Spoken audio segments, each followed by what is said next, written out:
Engage in word-based prayers. Hosea chapter 14 verse 2. One of the reasons we call for prayer warfare are not for hostility but for legalities. There are procedures for getting answered prayers of Isaiah chapter 41 verse 21, Isaiah chapter 43 verse 26. Our declarations must be according to his word. 1 John chapter 5 verses 14 to 15. It is what we ask that is in line with his word that he will respond to.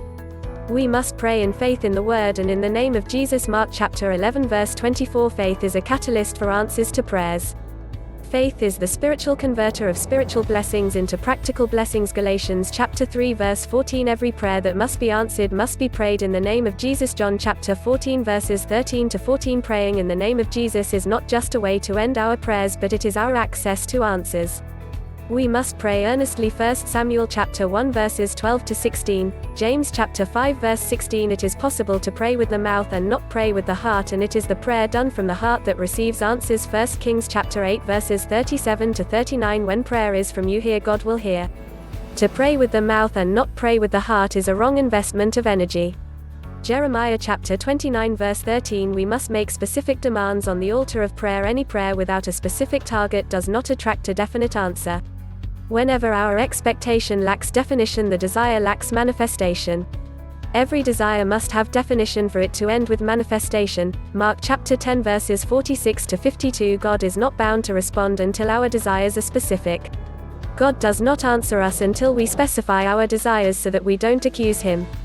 We must pray with confidence in the prayer answering God. Hebrews chapter 4 verse 16, Philippians chapter 3 verses 3, 2 Corinthians 3 to 5. We are to approach the altar of prayer with boldness in our heart, confidence in God that he will answer our prayers. 1 Kings chapter 18 verse 27-28:38. God manifests the weight of his glory in the presence of a confident heart. Ephesians chapter 3 verse 20, Psalm chapter 57 verse 2. We must pray with authority against all satanic influences. It is freely given but must be forcefully taken. 1 Corinthians 2-9-12, Matthew chapter 11 verse 12, Ephesians chapter 6 verses 10 to 18. And prayers is the force we are to apply. Daniel chapter 10 verses 10 to 13, 1 Corinthians chapter 16 verse 9. The enemy is not only been defeated but is ordained for defeat. 1 John chapter 5 verses 4, 1 John chapter 4 verse 4. We must pray with thanksgiving. Philippians chapter 4 verses 6 to 7. Until thanksgiving is offered, our request is not known. 1 Thessalonians chapter 5 verse 18, Hebrews chapter 10 verse 36. We must learn to observe when our answers arrive. Acts chapter 12 verses 5 to 7. Please don't forget to click on the subscribe button for more.